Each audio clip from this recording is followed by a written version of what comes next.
మీకు పర్సనల్గా ఎన్టీఆర్ గారితో ఎలాంటి అనుబంధం ఉండేది? బాగా అనుబంధం ఉండేదండి. ఒకసారి నాకు ఆయన ఇంటి దగ్గర డ్యూటీ పడింది, నైట్ డ్యూటీ వేశారు. నైట్ డ్యూటీ వేస్తే నైట్ ఉన్న లైట్లు వేసి పొద్దున్నే ఆయన 2 గంటలకు 3 గంటలకు అట్లా వేసేవారు. లేచేసరికి మేము కూడా ఆయనకంటే 1 గంట ముందు లేవాలి కదా మనం, కాబట్టి 7 గంటలకు 8 గంటలకు పడుకొని తొందరగా లేచి అదే ఆయన ప్రెస్ మీట్లు పెట్టేది మార్నింగ్ 7 o'clock అట్లా 6 o'clock రేపు ప్రెస్ మీట్ అని చెప్పండి అని వెళ్ళి పడుకునేవాడు. మేము అందరికి ఫోన్లు చేసి ఇట్లా ప్రెస్ మీట్ అని అంత ప్రెస్ వాళ్ళకి చెప్పేవాళ్ళం. ఒకరోజు పొద్దున్నే లేచి నేను చెప్పిన తర్వాత ప్రెస్ మీట్ అనేసరికి లేచి వస్తుండ్రు, లోపల నుంచి బయటకు రావాలి. వస్తూ సందులో చూశాడు, ప్రెస్ మీట్ క్యాన్సిల్ అని చెప్పండి అన్నాడు. ప్రెస్ వాళ్ళు అందరూ వచ్చినారు మార్నింగ్. ప్రెస్ మీట్ క్యాన్సిల్ అంటూ వణుకు వస్తుంది నాకు. సార్ ప్రెస్ మీట్ క్యాన్సిల్ అన్నారండి అన్నగారు. ఎందుకే మరి మాకు చెప్పడం ప్రెస్ మీట్ అని అదే నిజంగా బాగా చెప్తుందో నన్ను ఏదో 2-3 మాట్లాడినారు. సరే ఎట్టో వెళ్ళిపోయిండ్రు. రాత్రి డ్యూటీలో ఉంది, ఎవరో వారిని పిలవండి అన్నాడు. వారిని నేను వెళ్ళా. అన్నగారు నువ్వేనా రాత్రి డ్యూటీలో ఉంది అన్నాడు. అవును. ఆ లైట్ ఎందుకు వెలుగుతుంది అన్నాడు. నైట్ 3 గంటలకు లేచినప్పుడు లైట్ వేస్తాం కదా సార్, ఆ లైట్ వెలుగుతుంది. యూనిట్కి ఎంతో తెలుసా, దీనికి ఎంతో తెలుసా. ఈ రకంగా నువ్వు అప్పటి నుంచి ఇప్పటివరకు లైట్ వేసిన అంటే 7 o'clock వరకు లైట్ వేసిన అంటే ఎన్ని యూనిట్స్ వస్తుంది, ఎంత కాలిపోద్ది, ఏమైద్ది, బుద్ధి లేదు అని బాగా తిట్టి ఒక దెబ్బేసి వెళ్ళిపో అన్నాడు. వెళ్ళిపోయి చాలా ఫీల్ అయినా. ఎందుకే ఆయన మూడ్ ఆఫ్ చేసిన అని అందరు పిఎస్ అందరూ నన్ను తిట్టాడు.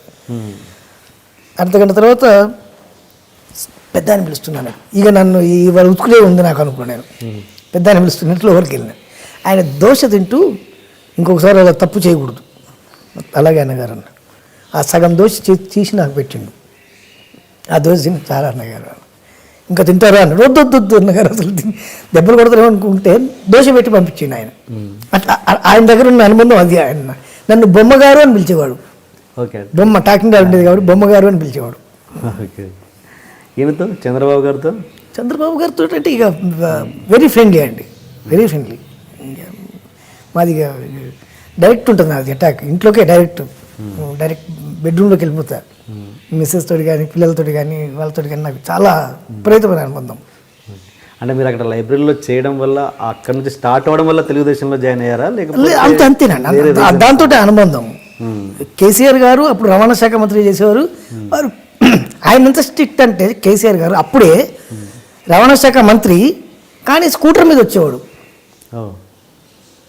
పక్కన పోలీసులు, స్కూటర్ మీద వచ్చేవాడు ఆయన. కావాలని ఎట్లా జరుగుతుంది ఏం సంగతి అని చూడడానికి స్కూటర్ మీద వచ్చేవాడు అసెంబ్లీకి. అంత కారున్నా కూడా స్కూటర్ మీద వచ్చేవాడు. స్కూటర్ మీద వచ్చి చూసేవాడు అసలు ఎట్లా జరుగుతుంది ఏం సంగతి అని, పరిస్థితులు ఎట్లున్నాయి ఏం సంగతి అని. అప్పుడు బ్రహ్మాండం ఆయన. ఆ వారితో కూడా బాగా విపరీతమైన అనుబంధం ఉంది నాకు. వాళ్ళ ఫ్యామిలీతో కూడా మంచి అనుబంధం ఉంది. అంటే ఇప్పుడు ఏంటి అంటే ఇక్కడ అంతా టీఆర్ఎస్ హవా నడుస్తుందని టీఆర్ఎస్లోకి జంప్ అయ్యారా ఇప్పుడు మీరు? జంప్ అవ్వలేదు, నేను దేంట్లోకి జంప్ అవ్వలేదు, దేంట్లో జాయిన్ కాలేదు. ఇంతవరకు నాకు తెలుగుదేశం సభ్యత్వం కూడా లేదు నాకు. బట్ అయినా టీఆర్ఎస్కి సపోర్ట్ ఎక్కువ మీరు ఇప్పుడు టీఆర్ఎస్లో తిరుగుతున్నారు కదా? టీఆర్ఎస్లో తిరగట్లేదండి, ఏ దాంట్లో తిరగను. నన్ను ఎవరు పిలుస్తూ వాడి దగ్గరికి వెళ్ళి కనబడి వాడితో మాట్లాడి ఆ ప్రోగ్రామ్ అటెండ్ చేసి వస్తా. ఓకే. బట్ మీకు ఇప్పుడు స్వచ్ఛ భారత్ బ్రాండ్ అంబాసిడర్ అండి ఇక్కడ మీర్పేట్ కాపురా మొత్తానికి నేను. ఓకే. సత్సంబంధాలు ఉన్నాయి మాత్రం టీఆర్ఎస్ లీడర్స్ తోటే ఎక్కువగా ఉన్నాయి ఇప్పుడు. టీఆర్ఎస్ లీడర్స్ తోటి ఉన్నాయి, తెలుగుదేశం లీడర్స్ తోటి ఉన్నాయి, దానం నాగేంద్ర తోటి ఉంది, ఉత్తమ్ కుమార్ రెడ్డి గారితో ఉంది, అందరితో ఉన్నాయండి. నారాయణ గారు మంత్రి గారు, నారాయణ గారు సిపిఎం నారాయణ గారితో ఉన్నాయి, అందరితో ఉన్నాయి. నేను ఒక డప్పు కొట్టేటోను సార్.